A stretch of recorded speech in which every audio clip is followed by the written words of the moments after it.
Être un marketeur B2B, c'est être constamment balancé entre les sujets stratégiques et la to-do list opérationnelle qui s'allonge, sans compter les relations avec les sales et le CEO. Mais tu n'as pas à être seul. Entre et installe-toi, bienvenue au Café du Market. Je suis Axel Kaetka, ex-responsable marketing et solopreneur, créateur du Café du Market, la communauté francophone réservée aux marketeurs B2B. Avec ce podcast, j'ai créé le contenu que j'aurais aimé écouter pour progresser encore plus vite quand j'ai pris mes premières responsabilités. On y débriefe les méthodes de base comme les dernières tendances marketing en compagnie des meilleurs experts du sujet. Et si tu veux aller encore plus loin, tu peux aussi t'abonner à la newsletter ou rejoindre directement la communauté pour échanger avec des pairs et donner un coup d'accélérateur à ta carrière. Et maintenant, détends-toi, prends ta boisson préférée et si tu entends des discussions intéressantes, sers-toi, c'est offert par la maison. Pour ce podcast, j'ai l'honneur d'être soutenu par ma solution de marketing automation préférée, c'est Pledzi. Si je t'en parle, c'est parce que je l'ai utilisé à titre pro et que j'en ai été pleinement satisfait. On le sait, quand on fait du marketing automation, ce qui est compliqué, c'est d'entretenir constamment des workflows de nurturing et de les mettre à jour avec de nouveaux contenus. Là où Pledzi est très fort, c'est qu'ils ont développé une campagne intelligente qui est capable de pousser automatiquement le bon contenu au bon moment à la bonne personne, en fonction de ses centres d'intérêt et du stade de maturité du lead. Ce qui ne gâche rien, c'est qu'ils ont une équipe au top, avec un service CSM dédié qui est là pour t'aider à mener à bien ton projet. Mais assez parlé, passons à l'épisode. Bonjour à toutes et à tous et bienvenue au Café du Market. Investir sur la marque et la notoriété, c'est rarement l'un des premiers choix pour les startups qui ont plutôt tendance à consacrer leur budget à des canaux d'acquisition un peu plus directs et dont le ROI paraît directement mesurable, type les ads. Pourtant, ça peut donner des résultats intéressants et je suis aujourd'hui avec Pauline Juvigny, qui est marketing manager chez Tandem et qui va justement nous partager un petit peu comment est-ce qu'ils ont approché ce sujet-là. Bonjour Pauline. Salut Axel, Ça va ? ça va et toi? Très bien. Écoute, je suis ravi de t'avoir sur le podcast parce que on en a parlé un petit peu ensemble et puis t'étais passé chez Léa Guénifet sur l'effet marketing sur un sujet que je trouve très intéressant. Donc, je suis trop content de pouvoir en parler avec toi. Ah, c'est super. Est-ce que tu peux peut-être te présenter en quelques mots juste pour ceux qui ne te connaîtraient pas, s'il te plaît? Yes. Donc comme tu l'as dit, je suis responsable marketing chez Tandem. Tandem, c'est une entreprise qui propose des vélos de fonction aux autres entreprises. Ça fait à peu près 1 an et demi que j'y suis. Et ça fait à peu près 3 ans et demi que je travaille dans le secteur du vélo, parce que j'étais déjà dans ce secteur avant d'arriver chez Tandem. Tout simplement parce que je cherchais un job qui avait du sens, qui pouvait avoir un impact dans le contexte environnemental qu'on connaît tous. Et Mm. on sait que les transports, et notamment notre mobilité individuelle, peut avoir un énorme impact. Donc c'est la raison pour laquelle je travaille dans ce beau secteur qui est le vélo. Ouais, c'est clair. Non, mais tu le dis, moi je suis dans la ville reine de la voiture individuelle, tu vois, je suis à Marseille, et du coup c'est vrai qu'on le voit beaucoup, dès qu'il faut insérer un petit peu de vélo, ça râle pas mal, alors qu'en fait t'as les trois quarts des gens qui prennent la voiture pour faire 1,5 km, quoi. Ah, je peux Bref, même te donner mais le chiffre exact, c'est 52% des trajets qui font moins de 2 kilomètres qui sont faits en voiture. ouais, voilà, bon du coup typiquement, effectivement, c'est sûr que évidemment tu l'as la stat. Très cool. Mais bon, on n'est pas là pour parler environnement, même s'il y aurait plein de choses à dire et je suis le premier en plus intéressé. Mais là aujourd'hui, on va essentiellement parler branding. Du coup, donc je le disais en intro, mais c'est vrai que c'est rarement un sujet sur lequel on va investir très tôt la marque. Pourtant, bon, clairement, ça a des effets quand même bénéfiques. Chez Tandem, c'est l'un des premiers investissements marketing que vous avez fait, qui était en cours d'ailleurs, si je dis pas de bêtises, au moment où toi tu as été recruté aussi, où tu es arrivé. Enfin, en tout cas, c'est le sujet, tu vas nous raconter. Est-ce que tu peux me donner un petit peu le contexte sur les enjeux qui vont pousser à investir sur ce sujet-là? Ouais, bah, je vais commencer avec une anecdote que j'aime bien raconter. Donc il faut savoir que moi, ça fait 1 an et demi que je suis chez Tandem, mais Tandem existe depuis 2020 et a Mhm. été cofondé par Arthur et Nicolas. Et la première vraie dépense marketing à l'époque où vraiment Tandem avait quelques semaines ou quelques mois, ça a été un shooting photo pour mettre en avant les vélos du catalogue. Parce que donc, nous, on propose des vélos aux entreprises, on a un catalogue avec une sélection assez restreinte Mhm. de vélos haut de gamme. Et donc la première dépense a été un bon gros shooting, fait maison mais quand même avec un photographe professionnel pour poser les bases finalement de l'esthétisme de Tandem et de la marque, des Ouais. prémices de la marque en tout cas. Donc pour quelle raison? Parce que le vélo de fonction n'est pas un concept qui est encore très connu, même si c'est de mieux en mieux avec le temps. Donc il y a une vraie nécessité d'éduquer et à minima de projeter l'usage. Et donc pour ça, quoi de mieux que montrer des très beaux vélos et l'usage de ces très beaux vélos via ces shootings. Et donc, comme je disais, ça a un peu posé les bases de la marque. Euh, et c'est aussi ce qui nous a permis de nous démarquer sur un marché qui est déjà concurrentiel. On a pas mal d'autres acteurs sur les services de vélo de fonction. Mmh. Mais on reste sur du B2B. Le secteur du vélo est aussi un petit peu vieillot. Mmh. Et donc, investir sur la mage nous permet d'une, de renouveler l'image, mais de deux, du coup, de se démarquer de cet environnement-là. Et puis finalement, c'est aussi promouvoir le vélo au sens large, euh, toujours dans ce contexte environnemental où on a envie qu'un maximum de personnes se déplacent à vélo plutôt qu'en voiture. OK, donc effectivement, tu disais, en fait, il y a des enjeux, d'un secteur qui est vieillissant, avec des codes, qui le sont aussi, du coup et c'est de se travailler la marque, en fait, c'est un moyen, du coup, de s'extraire un petit peu de la concurrence par rapport à ça, en projetant une image un petit peu, enfin, luxe ou haut de gamme ou en tout cas, visuelle aussi, qui met le vélo en valeur et qui fait, du coup, bah, en fait, comme tu disais, valoriser un petit peu le produit et sortir, au final, du lot de ce qui était fait par rapport avant, quoi. C'est ça. Heu C'est modernisé par l'image, en quelque sorte. Ouais, très cool. Du coup, on va rentrer un petit peu dans le vif du sujet. On disait, vous avez travaillé rapidement le branding. Comment ça s'est passé? Qu'est-ce que vous avez inclus dans cette plateforme de marque, dans les premiers travaux? Parce que là, tu parles d'un shooting, mais du coup, le travail après, il a été un petit peu plus large sur la plateforme de marque. Comment ça s'est passé? Et c'est quoi, en gros, j'allais dire pas un peu la minimum viable brand, mais un peu quand même, tu vois, c'est quoi les premiers sujets à travailler pour construire sa marque, justement?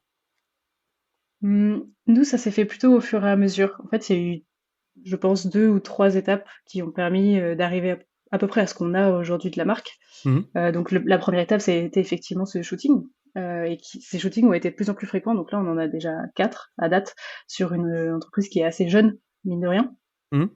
Euh, et très rapidement, Arthur, quand il était tout seul sur la partie marketing, a travaillé une sorte de première charte graphique. Donc vraiment la partie visuelle. On n'est pas encore sur le tone of voice ou quoi, juste de quoi faire un site à peu près chiadé, qui permette aux clients de vraiment se projeter et de comprendre ce que faisait Tandem finalement. Mmh. Et très vite aussi, sur les premières livraisons, Arthur et Nicolas ont eu le réflexe de prendre des contenus clients, donc des contenus de la livraison, des clients qui essayaient leur vélo, qui testaient leur vélo. Donc vraiment une première partie finalement très visuelle, pas encore trop liée à la tonalité, et aussi très, très informelle, entre guillemets. Donc ça se jouait entre Nicolas et Arthur, qui étaient les deux seuls à travailler pour Tandem au début. OK. Puis j'ai été recrutée dans un moment d'accélération pour Tandem, le but étant de rendre un peu tout ça de plus en plus pro. Donc, on a fait ce qu'on appelle un brand sprint en interne pour faire émerger d'autres éléments de la marque. Donc, une vision, une mission, un why, euh, pour vraiment avoir quelque chose qui s'ancre un peu plus dans le long terme et sortir de quelque chose de très fonctionnel lié à la charte, lié au visuel, mais un peu plus, ouais, finalement prendre de la hauteur sur tout ça. OK. Comment ça se passe à un brand sprint, du coup? Hmm. Alors, on a souvent plusieurs petits exercices. L'idée, c'est de pas imposer une marque aux personnes qui sont déjà recrutées, qui participent déjà au développement de Tandem. C'est Mmh. plutôt de faire émerger une marque de l'intérieur, finalement. Donc pour cette raison, on a souvent, moi en tout cas, c'est comme ça que je fais. Je regroupe au maximum les personnes qui travaillent pour l'entreprise. Donc là, en l'occurrence, Tandem, on n'était pas nombreux à l'époque, donc c'est l'idéal. Sinon, on essaie de trouver des personnes un peu clés dans la boîte et à tous les niveaux, surtout, parce que Mmh. l'important, c'est vraiment que ça représente l'entreprise au sens large. Donc on se regroupe et on a une série d'exercices, que ce soit la vision à 5, 10, 15, 20 ans, euh, une liste de mots qui pourraient définir les valeurs. Euh, c'est aussi ce qu'on appelle le Golden Circle, je le dis très Ouais. très mal en anglais, qui nous permet d'avoir, de faire émerger vraiment notre mission, ce qu'on appelle le why, la raison pour laquelle on se lève le matin, et pas Mmh. simplement ce qu'on fait. Nous, on fait des vélos de fonction, très bien, mais pourquoi on le fait? Euh, et donc cette série d'exercices permet vraiment de faire émerger euh, la fibre, l'essence finalement de la marque directement via les personnes qui la vivent au quotidien. Euh, donc ça, c'est vraiment pour le brand sprint interne. Après, Mmh. évidemment, on double la chose avec des entretiens avec nos clients, avec nos fournisseurs, nos prestataires, pour aussi comprendre comment eux perçoivent Tandem avant que ce soit formalisé. Et ensuite, on formalise tout ça via une charte graphique, une charte éditoriale, une façon finalement, enfin, ce qu'on appellerait un brand book en fait. Ouais. OK, très cool. Du coup, effectivement, comme tu dis, donc cet atelier, derrière confronté au terrain, voir un petit peu aussi comment les autres le perçoivent, parce qu'au final, c'est la marque, Elle t'échappe aussi un petit peu au final quand tu commences à communiquer. On dit souvent, c'est qu'en fait, c'est pas comment toi tu te perçois, mais c'est comment les autres te perçoivent. Au final, et du coup, c'est d'essayer de le cadrer pour que ça rende un petit peu ce que tu veux, quoi. Mais donc effectivement, tu la confrontes au terrain, et après, du coup, tu arrives au brand book avec les trucs très pratico-pratiques, on va dire, où tu vas retrouver la charte graphique, le tone of voice, ces sujets-là, quoi. Exactement. Ok, très cool. Et du coup, tout ça, ça a été. Donc, il y a eu une étape d'après, où ça a été décliné, du coup, dans une campagne de notoriété, c'est ça? Sur C'est 2023? ça. En fait, ça a été, pour le coup, donc première étape, vraiment la partie un peu, shooting, 1re charte, 1er site. Deuxième étape, ce brand sprint et finalement la troisième étape, pardon, a vraiment suivi ce brand sprint parce qu'on a fait le brand sprint pour pouvoir lancer cette campagne de notoriété avec une marque qui était déjà, forte, déjà bien formalisée et sur laquelle tout le monde était aligné en interne pour pouvoir, vraiment lancer cette campagne. Donc finalement, la campagne de notoriété a été l'occasion de peaufiner tout ce qu'on a réussi à formaliser via le brand sprint et via les interviews qu'on a pu avoir avec donc nos clients, nos fournisseurs. Et donc pour pouvoir lancer cette campagne de notoriété, avant vraiment la partie campagne, on a refondu tout notre site internet en bossant une nouvelle charte graphique, donc en faisant Mhm. évoluer la charte actuelle, enfin la charte qu'on avait à l'époque, euh, via un web designer. Et ensuite, une fois le site bien en place, une charte graphique bien claire dont on était fier et notre brand book finalisé avec un vrai tone of voice, on a lancé cette campagne de notoriété qui incluait donc une campagne d'affichage dans le métro, qui nous a aussi permis de lancer notre nouvelle tonalité. Mhm. Et on a lancé, on a fait rédiger un brand book vraiment pro qui sortait un peu de ce que nous on avait fait en interne par une agence créative. Donc en l'occurrence, c'est l'agence créative qui s'est occupée de toutes nos créas pour la campagne d'affichage. Ok, très cool. Est-ce que tu peux du coup revenir un petit peu sur pourquoi cette campagne, pourquoi avoir fait ce choix du coup de campagne de notoriété, pourquoi l'affichage dans le métro, et puis après comment est-ce que vous les avez exploité du coup cette campagne de notoriété sur sur un peu plus long terme, quoi. Ouais. Donc après, donc on a travaillé et formalisé notre marque. Mhm. Et cette campagne de notoriété, donc on l'a lancée début 2023, donc pour remettre un peu dans l'ordre les choses. Donc le brand sprint et toute la partie brand sprint, brand book ont lieu sur le deuxième semestre 2022. Et 2023 devait être une année d'accélération pour Tandem. L'équipe était étoffée, nos objectifs ont doublé. Et Mhm. donc pour finalement poser les bases de cette année 2023, on a lancé cette campagne de notoriété. Donc l'idée, c'était de nous démarquer de la concurrence et montrer sur la scène, en tout cas monter sur leur scène et montrer au secteur que bah voilà, Tandem est là et on arrive encore plus fort qu'avant.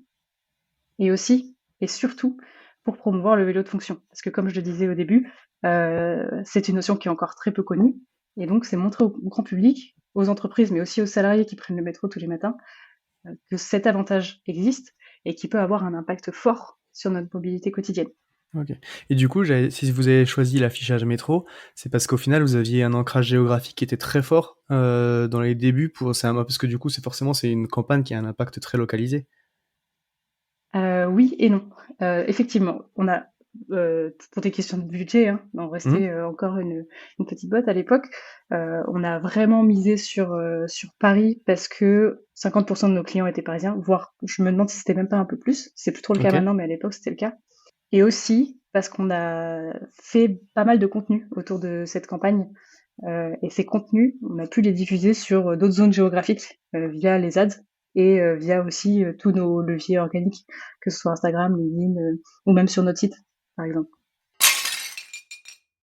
Oups, désolé, je te dérange 2 minutes pendant ton épisode, mais c'est parce que j'ai quelque chose qui va peut-être t'intéresser.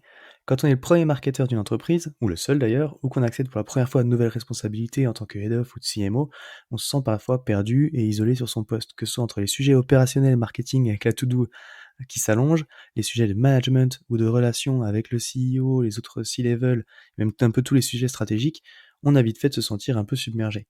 Mais t'as pas besoin d'être seul, d'autres sont passés par là ou sont aussi en train de traverser cette épreuve.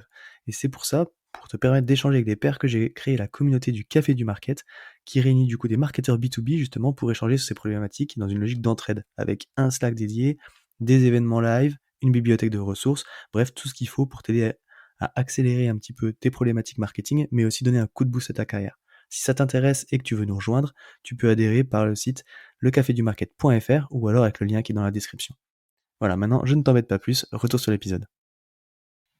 Ok, ah oui, donc du coup, vous avez utilisé au final cette campagne, ces affichages, enfin quoi, avec des photos, avec des illustrations, des machins, et vous pourrez amplifier un petit peu la portée via les réseaux sociaux et tout ce que tu pouvais faire en fait en retargeting digital, quoi. Exactement. En fait, le dispositif a été vraiment pensé dans sa globalité. Nous, on s'est pas dit un matin, let's go, on prend, je sais pas, une grosse partie du budget marketing de 2023 et on fait une campagne métro. Non, l'objectif, c'était de se dire, ok, nous, on est une dizaine dans l'équipe, on est deux au marketing. Comment on capitalise au maximum sur cet investissement qui est colossal, hein. Une campagne, même si Mhm. on arrive toujours à négocier, qu'on a toujours des tarifs, par exemple, quand on est start-up, etc., ça reste colossal. Donc dès le début, on s'est dit: «OK, ce sera pas simplement une campagne métro, il faut qu'on arrive à trouver une façon, de l'utiliser au maximum pour qu'elle serve, certes notre notoriété, mais à minima notre acquisition». Même si c'est pas l'objectif principal, on le sait tous. Donc on avait effectivement cette campagne d'affichage au métro, on l'a doublée d'une campagne street marketing, donc vraiment 2 leviers assez visuels finalement, hem, qui nous ont permis ensuite de faire des contenus assez catchy. Donc on n'est pas parti juste sur des photos, on avait aussi scripté des petites vidéos qu'on a tournées en interne parce que ça fait partie des choses sur lesquelles on est assez bon. Mhm. Et ces petites vidéos, toutes ces photos nous ont permis de faire donc des ads, essentiellement du display, ouais, du display Mhm. et du méta. On les a aussi beaucoup utilisés sur nos social media, sachant que sur LinkedIn, on arrive à avoir une portée organique qui est assez intéressante, notamment via le compte d'Arthur ou via le mien, Ok. et évidemment via le compte de Tandem, même si c'est toujours un peu moindre. Et, euh, et surtout, ça a eu un gros impact sur nos... C'est un peu bête ce que je veux dire, ça peut paraître bête en tout cas, mais on les a mis dans les signatures des sales. Donc on a Ouais. fait une bannière à partir de ces photos-là, qui était cliquable et qui renvoyait sur une landing page vraiment dédiée à cette campagne et à l'acquisition autour de cette campagne, et dans tous les mails de prospection aussi. Ouais. Et C'est clair. c'est quelque chose qui va vraiment donner une posture à Tandem. On va sortir dans l'imaginaire des gens de la petite boîte qui se lance, où il y a les deux cofondateurs qui essayent de trouver des clients, à une vraie boîte structurée, avec une équipe, et qui est suffisamment avancée pour faire cette campagne-là et montrer son expertise finalement au grand jour. Ouais, c'est clair. Mais c'est malin ce que tu racontes parce que tu vois, j'en parlais, je sais plus avec quel invité dans un précédent épisode justement qui m'avait raconté un petit peu un truc similaire. En fait, ils avaient investi sur une campagne d'affichage. En fait, t'avais l'impression de l'avoir vu partout, sauf qu'en fait, ils avaient acheté un panneau publicitaire et puis quelques abribus, tu vois. Et puis en fait, ils avaient pris des photos, ils avaient tourné des vidéos et tout. Et puis ils l'ont fait tourner partout sur les réseaux sociaux. Et du coup, t'avais l'impression d'avoir une campagne qui était énorme d'affichage, alors que du coup, c'était très restreint. Mais c'était justement comme ça pour toi, comme tu dis, pour l'exploiter dans le temps, quoi. Exactement. Et du coup, ça permet aussi, là, on était sur une campagne qui était à la base de 2 semaines. Alors, on a eu de la chance, elle a réussi à tourner 2 semaines parce qu'ils avaient personne sur la semaine d'après. Donc, premier coup de chance. Et ensuite, nous, sur nos réseaux, en tout cas, sur nos réseaux et sur tout ce qui est contenu sales, ça a duré sur les 3, 4, voire 6 mois qui ont suivi. C'est clair. Et quand t'as dit street marketing, est-ce que tu peux m'en dire un petit peu plus du coup sur ce que vous avez fait? Ouais, on a fait une campagne d'affichage sauvage. C'était un triptyque d'affiches avec donc une image de shooting, donc 2 images de shooting qui prenaient en sandwich un QR code et une phrase, alors j'ai plus la phrase en tête, Ouais. mais une phrase un peu décalée qui te donnait envie de flasher le QR code pour comprendre de quoi on parlait. Et le concept jouait vraiment sur le fait que personne ne connaissait les vélos de fonction. Et donc ce QR code renvoyait sur une landing page. Et à partir du moment où tu tombais sur la landing page, tu te faisais retargeter sur tes autres réseaux par nos publicités, qui étaient aussi liées au métro. Donc en fait, Ok. tu nous voyais dans le métro, tu nous voyais dans la rue en sortant du métro, et ensuite tu nous retrouvais si tu scannais les QR codes, tu nous retrouvais après sur tes autres leviers. L'idée, c'est vraiment d'immerger les gens dans une expérience tandem au maximum et d'avoir une continuité dans les contenus. Ok. Donc vous avez fait de l'affichage sauvage du coup à la sortie des métros où vous aviez payé les affichages. Exactement. Ok, très cool. Et en termes de résultats, du coup, alors enfin, quand on parle, effectivement, on sent que ça a fonctionné, du coup. Mais ça a donné quoi, du coup, en termes de résultats? Non, donc dans tous les cas, c'est plutôt de la notoriété. Nous, on aurait bien aimé avoir énormément de leads à l'issue de ça, mais c'est une campagne qui était quand même beaucoup plus B2C que B2B. Et Mhm. nous, on le sait, essayer de toucher les salariés pour rentrer dans les boîtes, ça marche pas très bien. Donc, mais on a quand même eu quelques leads intéressants à l'issue de cette campagne, et ça a surtout servi vraiment le travail des sales après. Ça, c'est ce que je disais, ça a donné du corps à notre argumentaire commercial. Donc ça, c'est un peu difficile de te dire, est-ce que tous les leads qu'on a réussi à convertir après sont issus de la campagne? Probablement pas. Par contre, c'est sûr que ça a joué, ça a facilité le discours commercial. Et par contre, c'est surtout côté noto.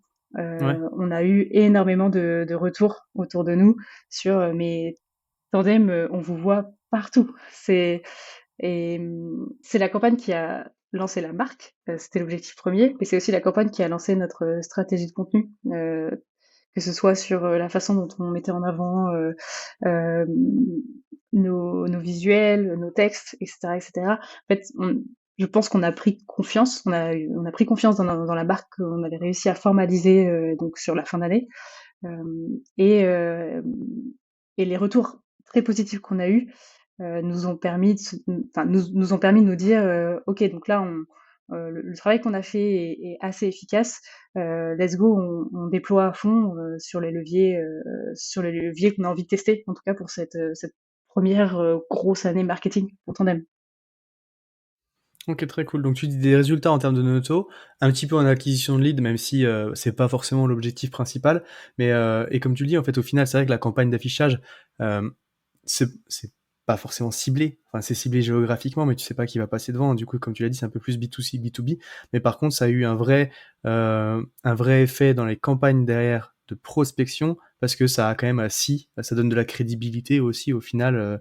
La façon dont vous l'avez exploité bah, comme tu dis, landing page, bannière et tout, au final, ça donne un petit peu de corps quand même à cette marque, quoi. Exactement.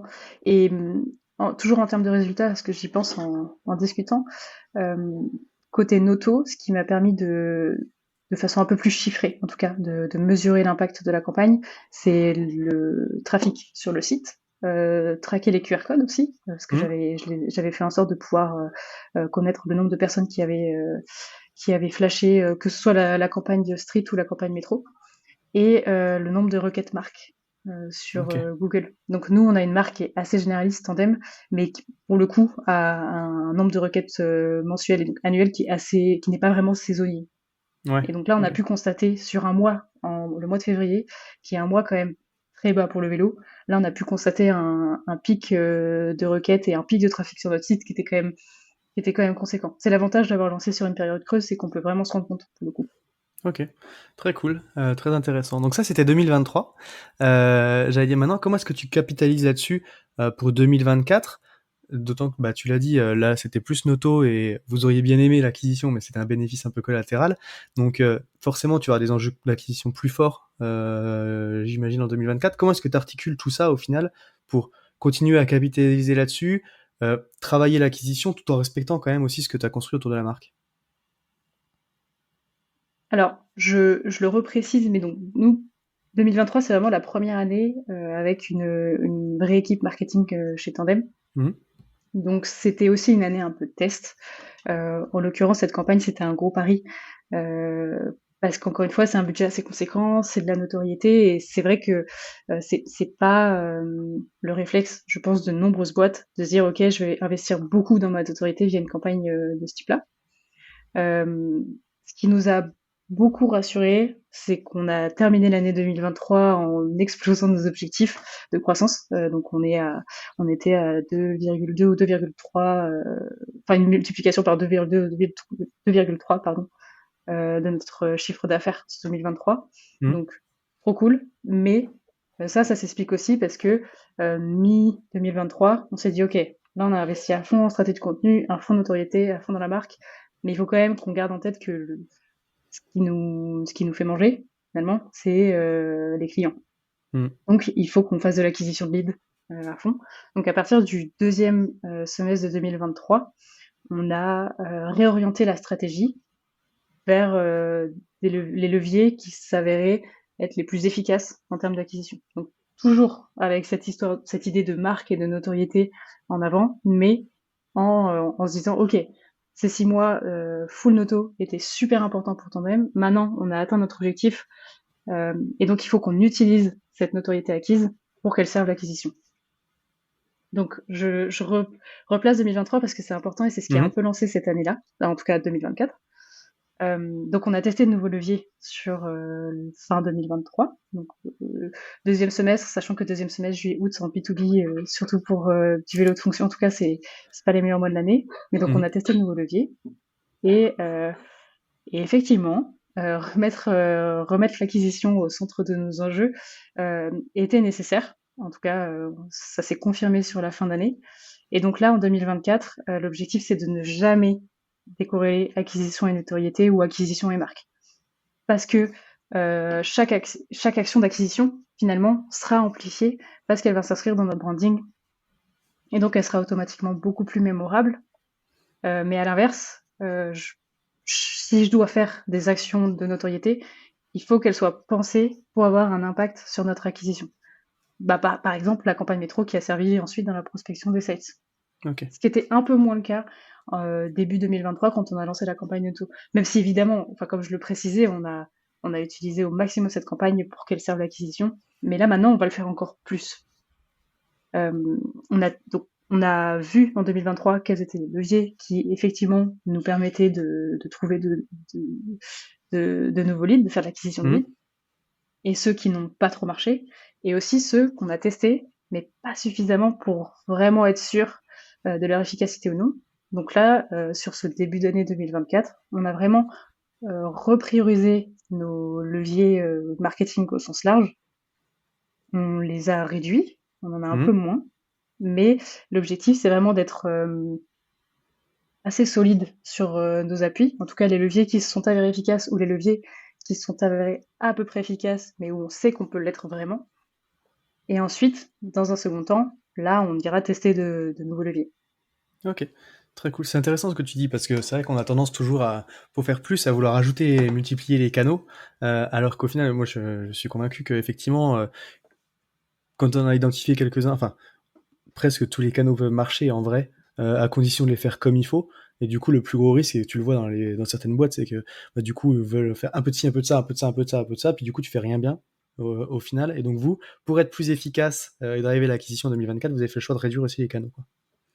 Donc c'est top. Exactement. En fait, finalement, on connaît tous la recette on connaît tous tous les leviers marketing, on a tous envie de tester énormément de choses, et moi la première. Et finalement, c'est ce qui a été le plus dur, c'est vraiment de faire ce pas en arrière et de me dire, ok, euh, trop cool, on a atteint nos objectifs, on aurait pu faire mieux et on va devoir faire mieux.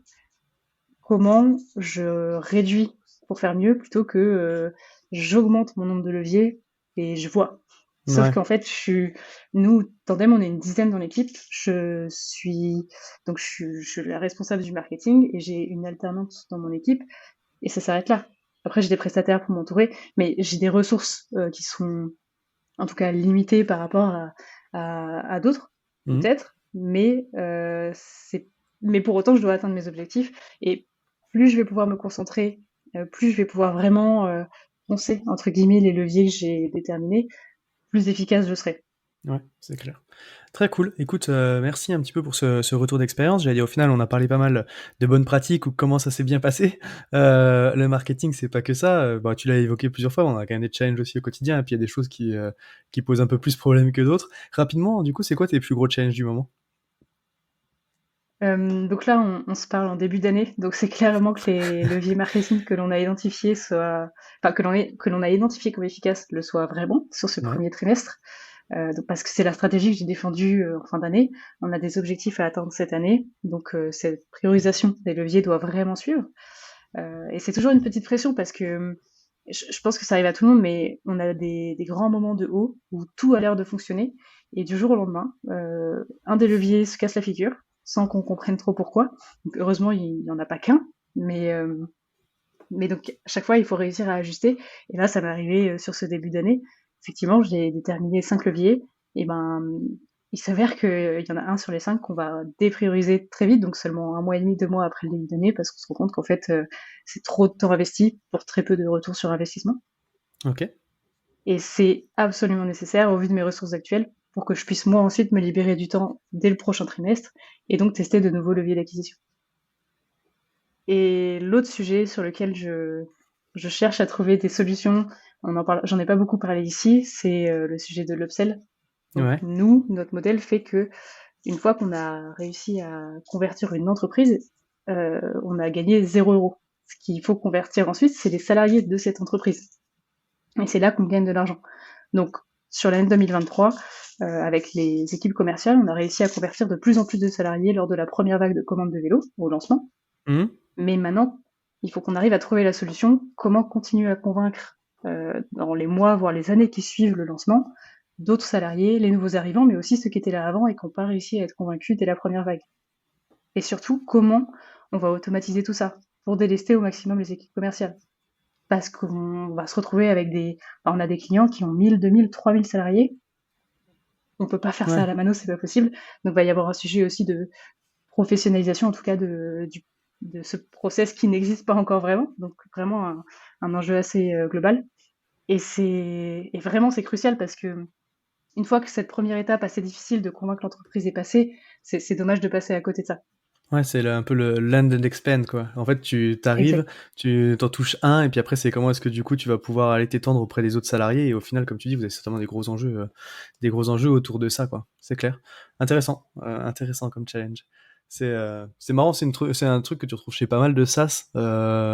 Tu vois, enfin, tu prends Slack ou Asana ou n'importe quel outil un peu comme ça de gestion de projet, quoi. Où en fait, t'as une personne qui va aller prendre le premier outil gratuit, qui va aller prendre son premier compte, et puis après, c'est que du coup, une fois que t'as une personne dans une entreprise, comment est-ce que tu vas aller chercher du coup à t'étendre et à faire revenir les autres, quoi.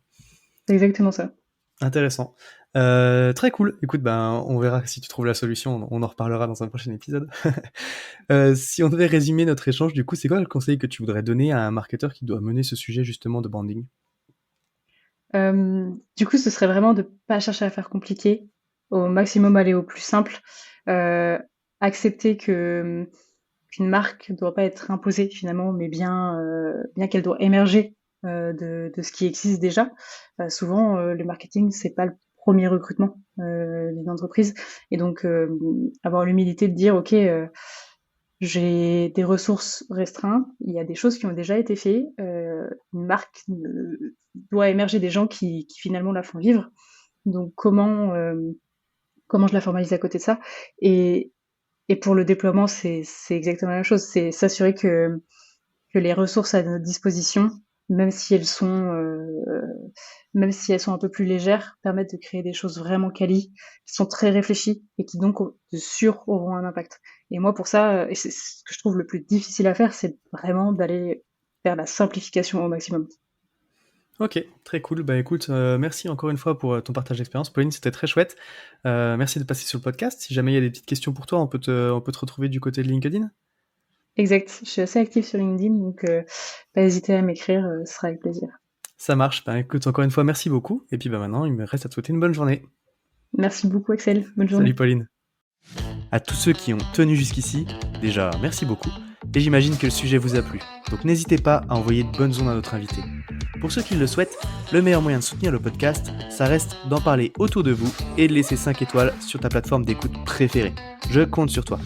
Dans tous les cas, à bientôt pour un prochain rendez-vous au Café du Market.